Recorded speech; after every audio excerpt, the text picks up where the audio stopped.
ખેડૂતોને 2024ની સહાય હજુ મળી નથી અને 2025ની સહાયની લોલીપોપ આ સરકારે આપી છે. તેના વિશે શું જ કહેવું? આવું એટલે કહેવું પડી રહ્યું છે કેમ કે સુરેન્દ્રનગરના કેટલાક ખેડૂતોને 2024ની સહાય જે છે તે મળી નથી. તેના કારણે તેમનો આક્રોશ ફાટી નીકળ્યો છે, જેની વિગતે ચર્ચા કરીશું. નમસ્કાર, હું છું પ્રથમ મોદી, આપ જોઈ રહ્યા છો નિર્ભય ન્યૂઝ. સુરેન્દ્રનગરના ખેડૂતોનો મુદ્દો જેના કારણે તે ગુસ્સે ભરાયા છે. પાટડી અને દચાડા સહિત સમગ્ર જિલ્લાના ખેડૂતો વર્ષ 2024નો પાક તેમનો નિષ્ફળ ગયો હતો. તેની સહાય માટે કેટલાય લોકો ભડકતા રહ્યા, અરજીઓ કરી, પરંતુ સહાય ક્યાંક ને ક્યાંક દેખાતી નથી. હજુ સુધી ખેડૂતોને તે સહાય તેમના ખાતા સુધી પહોંચી જ નથી. આ સહાય માટે 70,000થી વધુ પણ ખેડૂતોએ અરજી કરી હતી, પરંતુ તંત્ર માત્ર વાતો કરતી રહી, વાયદાઓ આવ્યા પણ હજુ સુધી સહાય જે છે તેમના ખાતામાં આપી નહીં. જેના વિરોધમાં ખેડૂતો સીધા પાટડી તાલુકા વિકાસ અધિકારી પાસે પહોંચ્યા અને રજૂઆત કરી છે અને કહ્યું છે સહાય આપવી હોય તો તાત્કાલિક આપો, નહીતર અમારે હવે કાયદાની સામે લડવા ઉતરવું પડશે. 2024ના કમોસમી વરસાદી પાક નિષ્ફળ થવાથી ખેડૂતોની આશા હતી કે સરકાર સહાય કરશે, પરંતુ એક વર્ષ પણ પૂરું થઈ ગયું, સહાયનો એક રૂપિયો પણ ખેડૂતોના ખાતામાં મળ્યો નથી. સાંભળીએ તે ખેડૂત આગેવાનનું શું કહેવું છે. આજે ખેડૂત હિતરક્ષક સમિતિના સૌ જવાબદાર આગેવાનો વતી ગત વર્ષનું જે ઓક્ટોબર 2024નું ખાસ કૃષિ પેકેજ અંતર્ગત જે વંચિત ખેડૂતો છે એની વાત લઈ અને 2025ના પેકેજ અંતર્ગત કાર્ય સુનિશ્ચિત થાય એ બાબતને લઈ અને સૌ જવાબદાર આગેવાનો તાલુકા વિકાસ અધિકારીને રૂબરૂ મુલાકાત કરી અને સાથે સાથે અમે લોકો સ્પષ્ટ બે જ માગણી મૂકી છે કે ગયા વર્ષે જે વંચિત ખેડૂતો છે એની આંકડાકીય માહિતી આપવામાં આવે કે સમગ્ર દસાડા તાલુકામાં કેટલા ખેડૂતો વંચિત છે અને ચાલુ વર્ષે જે કૃષિ પેકેજની સરકાર મસ્ત મોટી વાતો કરે છે એ અંતર્ગત અમારા તાલુકાનો એક પણ ખેડૂત સહાયથી વંચિત ના રહે એ બાબતને સુનિશ્ચિત કરવામાં આવે. અને સાથે સાથે ખેડૂત હિતરક્ષક સમિતિના સૌ જવાબદાર આગેવાનો કટિબદ્ધતાથી નક્કી કર્યું છે કે 10 દિવસમાં જો વંચિતોનો અવાજ સરકારશ્રીના કાને નહીં પહોંચે તો 10 દિવસ બાદ આ તાલુકા પંચાયતના કમ્પાઉન્ડમાં સમગ્ર દસાડા તાલુકાના એક વંચિત ખેડૂતને જાગૃત કરી અને પાટડી ખાતે બોલાવવામાં આવશે. એના હક અને અધિકારનો અવાજને બુલંદ કરવામાં આવશે અને સાથે સાથે એની ન્યાયિક લડતની પણ શરૂઆત અમારા ખેડૂત હિતરક્ષક સમિતિના સંયોજક જે કાયદાકીય બાબતથી અવગત છે એવા પ્રવીણભાઈ વકીલને સાથે રાખીને કરવામાં આવશે. અને જે 2025ની કાર્યપદ્ધતિ છે એમાં પણ ખાસ કરીને ટકોર કરી છે અમારા પૂર્વ રિટાયર્ડ ટીડીઓ આદરણીય મનસુખ દાદાએ અને જવાબદાર તમામ સંયોજકોએ કે 2025ની કામગીરી બાબતે પણ ખેડૂત હિતરક્ષક સમિતિને સમયે અવગત કરવામાં આવે. એટલે આવનાર સમયમાં જો આ બાબતને લઈ અને આ વહીવટીતંત્ર અને સરકાર ગંભીર નહીં થાય તો ઉગ્રથી ઉગ્ર આંદોલન આ વંચિત ખેડૂતો માટે અમે લોકો ચલાવીશું.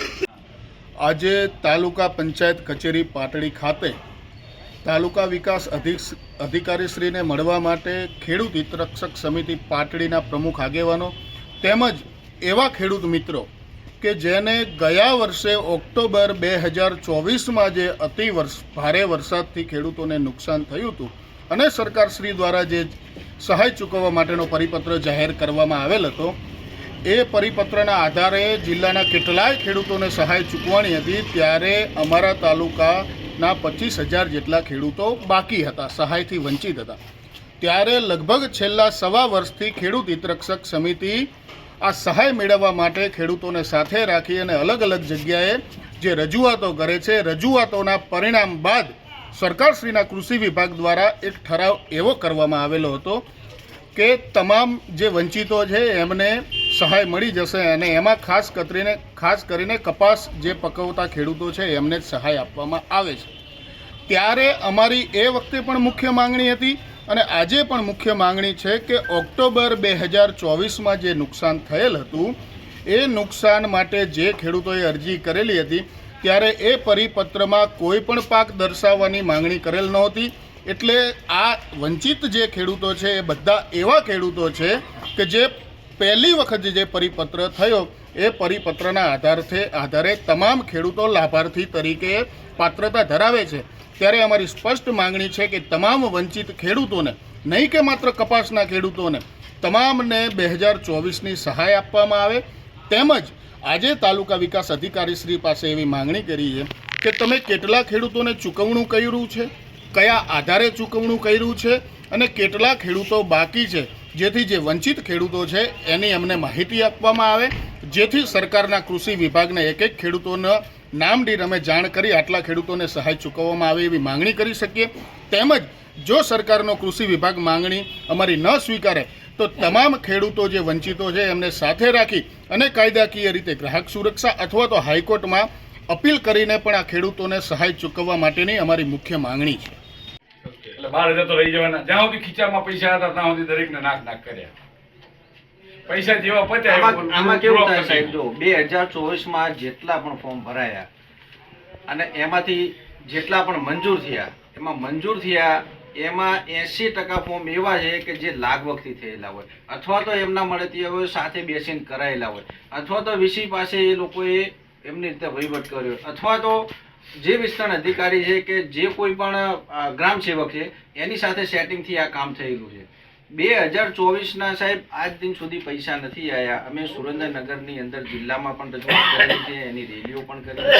આ ખેડૂત હિતરક્ષક સમિતિ ખેડૂતો માટે કામ કરે છે. આ બધાને સાહેબ તમે ચહેરા જુઓ, આ લોકો સુરેન્દ્રનગર સુધી પહોંચેવા છે, આમનું કોણ સાંભળે છે? કોઈ સાંભળવાનો નથી સાહેબ. આજે અમે બધા કામ ધંધા મૂકીને આવ્યા છીએ. હું એડવોકેટ છું. આ ભાઈ આજે પાટડી ટીડીઓ ઓફિસમાં ખેડૂતો એક પ્રશ્ન પૂછી રહ્યા છે કે સર્વે પૂરું થયું છે, નામ નોંધાયા છે, અરજીઓ પણ મંજૂર થઈ છે, તો છતાં સહાય તેમની ક્યાં અટવાઈ ગઈ છે? ખેડૂતોનું દુઃખ આજે તંત્ર સુધી પહોંચી શકતું કેમ નથી, અથવા પહોંચે છે તો પણ તંત્ર આંખ આડા કાન કરીને કેમ બેસી રહ્યું છે? આગામી દિવસોમાં આ મુદ્દો ઉગ્ર સ્વરૂપ ધારણ કરશે. ખેડૂતોનો આક્રોશ ક્યાં સુધી પહોંચશે તે જોવાનું રહ્યું. આ વિષયને લઈ તમારો શું અભિપ્રાય છે તમને કમેન્ટ કરી જરૂરથી જણાવજો અને અમારી ચેનલ નિર્ભય ન્યૂઝને લાઇક, શેર અને સબસ્ક્રાઇબ કરવાનું ભૂલશો નહીં.